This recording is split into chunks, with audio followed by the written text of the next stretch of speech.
Gavin Astley here, play-by-play for the Abby Canucks. You got it locked in the line change, a Vancouver Canucks podcast.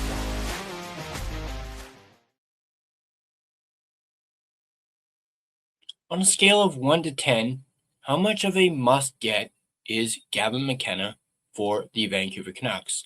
Let me know in the comments down below. Right now, every single loss for the Vancouver Canucks feels like a step closer to a franchise-altering moment. We aren't just talking about a high pick, we're talking about the Gavin McKenna sweepstakes. What's up, Canucks Nation? Welcome back to the Line Change, and if you're new to the channel, welcome to the Line Change. Is McKenna actually the Bedard-level savior this fan base is praying for? Or is he like a comment that I saw, too soft? Today we're putting the highlights aside and looking at the profile to see if McKenna is the cornerstone of a Canucks rebuild, or if the 2026 draft has a hidden first overall threat that no one is talking about. If you're ready for the most honest look at the future of this team, let's dive into the Gavin McKenna prospect profile. Let's check it out. This is, of course, brought to us by the Hockey Writers website. Has a full-on profile of all the prospects, so we're going to go through all of them. Again, we're starting from the very tippy top at the, as of now, at least on a lot of people's prospect rankings, they have Gavin McKenna as first. So we're going to obviously go with McKenna first. Obviously, he's playing for Penn State. Obviously, their season actually just wrapped up, I believe. If I'm not mistaken, they were eliminated from their playoffs. So he obviously playing for the NCAA. Born December 20th, 2007. He is from Whitehorse, Yukon. 6 foot, 170 pounds, shoots left winger. And of course, he is eligible for this year's draft. Of course, looking at the rankings here, we got a bunch of rankings here. In the NHL Central Scouting midterm rankings, he's first among North American skaters. Peter Berrettini's top 96 March rankings, which we did. You guys can definitely check that out over on the channel. We did a live stream for that. He was ranked first in that one. Andrew Forbes' top 64 January rankings, he was ranked first. Jordan Orth's top 32 February rankings, he was actually ranked second. Craig Button's from TSN, his January list, he was ranked first. Stephen Ellis from the Daily Faceoff, his midseason ranking had him at second. Jason Bukala from Sportsnet's December ranking had him second as well. Tony Ferraris from the Hockey News pre-World Junior Championship top 50, he had him actually at third. That is actually the lowest that McKenna has been ranked. McKean's top 32, he had him at first. Dauber Prospects December rankings had him first. And then SMAT Scouting midseason rankings had him at second. At this point last season, Gavin McKenna was the unanimous first choice for the 2026 NHL Draft. In 24-25, he had just 2 games where he didn't register a single point with the Medicine Hat Tigers of the WHL, both of which came in the first 9 games of the season. And in the final 5 games, he put up an unbelievable 9 goals and 23 points, including his first career 7-point game. Since 2000, only 3 17-year-olds have scored at least 120 points in a single season. Nick Patan with 120, Connor Bedard with 149, and McKenna, who finished with 129. However, opinions have begun to split over the past several months on whether McKenna truly is a generational superstar alongside Bedard, or if he is the next Shane Wright, a top junior talent overexposed to the relentless draft cycle. Unsurprisingly, the answer is somewhere in the middle, and his story is a good reminder that points don't always tell the full story. When he has the puck, McKenna is as dynamic as they come. He has the vision of this draft class. The way he can effortlessly move the puck to a teammate or find passing lanes through traffic is unparalleled. He anticipates the play, placing his passes where he knows someone will be in a moment, and can pull the puck in and redirect it so quickly that few opponents can counter him. He can read the play in front of him like a book, knows exactly when to cycle and when to attack. Following close behind are his puck skills. His deception, creativity, and patience are also arguably the best of his age group.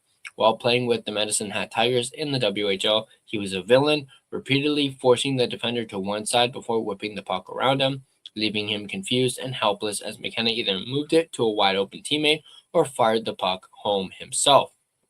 He also loves to bring out the no-look pass, which he used liberally when he set the Penn State record for most points in a single game with 8. Away from the puck, McKenna had some work to do. He was quick on his feet and could zip around the ice when needed, but not the best skater on the ice, and his defensive game was lacking. That's why he decided to leave the WHL and join the NCAA. I think it honestly just makes the jump to the NHL easier, going against older, heavier, stronger guys. I think it really prepares you, he said following the announcement. Even in the locker room, being around older guys, being around more mature guys, I think it'll help me a lot. It'll really challenge me and prepare me. After 3 games in the NCAA, McKenna already had 4 assists and a goal, and his 5-on-5 production was more than Macklin Celebrini's and Adam Fantilli's draft year numbers combined. Yet a few scouts were beginning to sound the alarm bells, specifically with his play away from the puck. It was well known that his defensive game was underdeveloped, but in his first several weeks with Penn State, he looked focused solely on offense. Even his forecheck, an area he thrived in with the Tigers, was lackluster. By November, only 4 of his 15 points had come on 5-on-5. He was avoiding contact, coasting through the zones, and cheating for offense. For a projected first overall pick, it was underwhelming. The 2026 World Junior Championship further showed off the flaws in McKenna's game. Despite finishing with the second most points in the tournament, he was invisible at times, hanging out on the edges of the play, hesitating to engage, and once again, most of his points came on the power play. Add in an unfortunate abuse of official penalty in the dying moments in the semifinal against Czechia, and many came away disappointed with McKenna's performance. The biggest problem is the way McKenna approaches the game. He places himself on the outside of the play like a general, watching the players move and position themselves and waiting for an opportunity to pick up the puck and create a high danger scoring chance. It's why he can disappear for chunks of the game. He's waiting for the perfect moment to strike. And thanks to his vision and intelligence, when he engages, he rarely wastes a shot. It's also why he needs capable teammates before he can start making a difference on the ice. If he can't move the puck to someone, he loses a significant part of his toolkit. McKenna approaches playing defense the same way, which is why he hasn't looked as good without the puck. Back checking and defending require a lot more engagement, but McKenna still tries to command things from the outside, watching and waiting for an opportunity. In junior, that wasn't as much of an issue because McKenna knew he could take control of the game no matter where he was. But at the World Juniors and in the NCAA, he's up against much better competition who are more than happy to catch him flat-footed while he analyzes his options. Since returning from the World Juniors, McKenna has ramped up his production. He's been held off the score sheet just 3 times in 17 games while scoring 32 points. He's scoring more at 5-on-5 with only 10 power play points in that span. And the defensive game is improving too, as he's been a +6 in that same time frame, bringing him up to a -1 for the season. While he may no longer be considered a generational talent, there's no debating that McKenna is a special player with a highly developed offensive game who will go very early in the 2026 draft. I see him going 1 or 2. I don't really see him dropping down to 3, although there is that possibility that it could happen. Guys like you see here, Chase Reed, Keaton Vierhoff could get into, could move up, could get picked ahead of McKenna. But obviously, as of right now, he is the first overall pick. On that note, let's get into his draft projection. The difference in opinions seems to come down to 2 schools of thought. Either you draft a player who could be the best in this draft class, or you draft the best player available right now. If you want the player with the highest potential, you can't pass up McKenna. Few players in this draft class have McKenna's combination of playmaking, speed, and intelligence. And he seems destined to be an all-star contributor in the NHL. But if you want the best player available, that might mean teams will look towards a more well-rounded player like Ivar Stenberg, Chase Reed, or Keaton Vierhoff. Then there's the issue of McKenna's assault charge from February. The initial felony charges were dropped, and he's continued to participate in all Penn State hockey activities, but he still has an upcoming court hearing for harassment and disorderly conduct. While he's far from the first player with a criminal record, the highly public nature of the incident has likely already impacted some NHL teams' opinions. Depending on what comes from the hearing, it could impact where he goes, although seeing him go lower than 5th would be earth-shattering. And I don't think his assault charge is really going to affect his draft stock at all. I've already made that known. Let's take a look at some quotes. And these are quotes from some analysts, widely known, draft analysts. So let's read this first one. McKenna is a captivating and supremely gifted winger who had one of the most productive age-adjusted seasons in modern CHL history last season.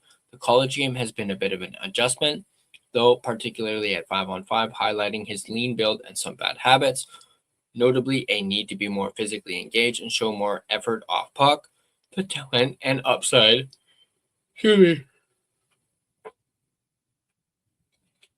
are undeniable. Apologies for that.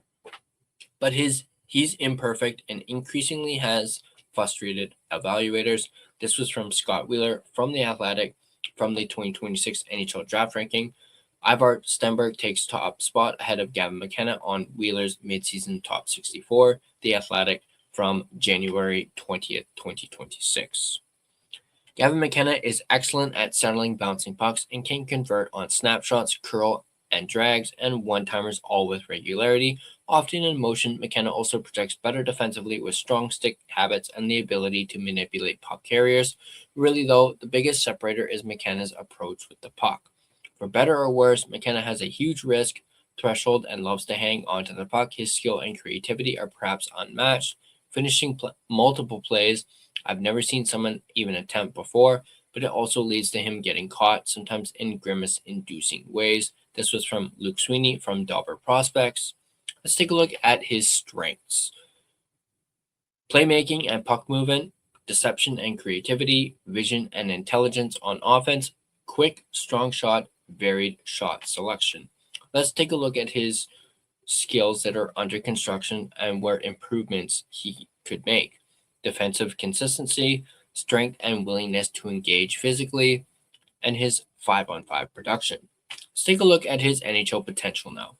McKenna has the toolkit to be an 80-plus point player in the NHL. He's been compared to Patrick Kane, who went first overall in 2007, and Nikita Kucherov, a 5-time 100-point player, for his ability to set up his teammates with highlight reel plays. I see more of a Mitch Marner, who went 4th overall in 2015 and served as Austin Matthews' setup man for his 9 seasons with the Maple Leafs, but was regularly criticized for his playoff effort. No matter where you fall, McKenna has the skill to be an incredibly impactful player in the NHL. He just needs to keep working on his play away from the puck to get there. Let's take a look at the risk-reward analysis. So obviously 1 being bad and 5 being, obviously the best. The risk with Gavin McKenna is a 1 out of 5. So there is no risk for drafting Gavin McKenna. The reward is obviously substantial. It's a 5 out of 5. His fantasy hockey potential, offense, 10 out of 10. Defense, 6 out of 10, which is actually not that bad.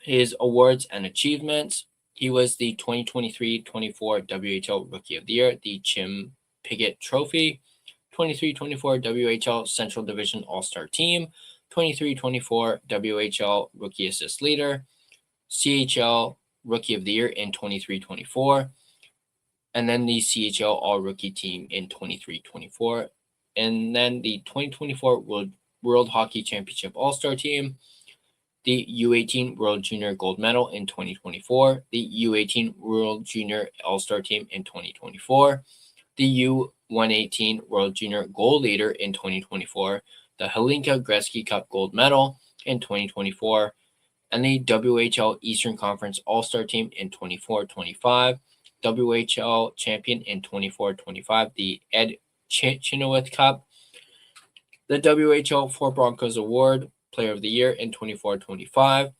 the WHL Assist Leader in 24-25, CHL Player of the Year in 24-25, CHL First All-Star Team in 24-25, and a 2026 World Junior Bronze Medal. These are just some interviews, links to different things. When it comes to McKenna, I will leave a link to this profile in the description down below so you guys can check it out yourselves and click on these interviews and links. And then a quick look at his stats here, courtesy of Elite Prospects. Showing here his BC Junior Canucks. Little coincidence there. He played for a junior team that was called the Canucks back in 2016, 2017. So, and then 10 years later, he could potentially be drafted by the Vancouver Canucks. Little coincidence there, where he had 11 points in 6 games as a BC junior. In the Pro Hockey Selects U12, he had 12 points in 8 games. Yukon Zone U15 AA, he had 39 points in 20 games. That was in 2019-2020. In 2020-2021, with the Rink HA Kelowna U15 prep, he did not get any points in that. But in 21-22, with the U18 prep, he had 65 points in 35 games. Pro Hockey Selects U15, 22 points in 9 games. Saha U18 prep, 75 points in 26 games. In 22-23, 14 points in 6 games with the U18 prep in the Circle K Classic. Team Yukon, 31 points in 7 games. Jesus. Wow. And then, of course, moving on to the WHL with the Medicine Hat Tigers, he had 18 points in 16 games for his first season with the Medicine Hat Tigers. 97 points in 61 games in his second. I think that was the same season. And then Canada Red, 8 points in 7 games. Canada U18, 20 points in 7 games. And then here's his big season with the Medicine Hat Tigers in 24-25, 129 points in 56 games. And then in the Memorial Cup, he had 6 points in 4 games. The Hlinka Gretzky Cup, he had 6 points in 5 games, 1 point in 5 games in the WJC 20, which is the World Junior Championship. And then with Penn State, he had 51 points in 35 games. And then at the World Juniors this past year, 14 points in 7 games. And we didn't even look at the playoffs here. 5 points in 3 games with the Kelowna U18 prep in 21-22. 5 points in 3 games in the Saha U18 prep, CSSHL U18. 1 point in 4 games with his first playoff run with the Medicine Hat Tigers. His second playoff run, 6 points in 5 games. And then his most recent playoff run with the Medicine Hat Tigers, 38 points in 16 games. Of course, we got some videos here. Again, like I said, I will leave a link to this profile. You guys can check all these out. This is obviously one from CBC, one from TSN, some WHL highlights, and that is the end of the profile there. So I hope you guys enjoyed this NHL Draft Prospect Profile of highlighting Gavin McKenna, at least in my opinion, the bona fide number 1 pick in this year's draft, and the guy who I hope our Vancouver Canucks managed to land. Let me know what you guys think in the comment section down below. I hope you guys enjoyed this video. Hit that like button and subscribe to The Line Changed, and be sure to have your notifications turned on so you don't miss more in-depth analysis of your Vancouver Canucks, as well as more NHL Draft Prospect Profiles. Let's take a look at the NHL betting odds for today, Monday, March 30th. Let me just bring this up.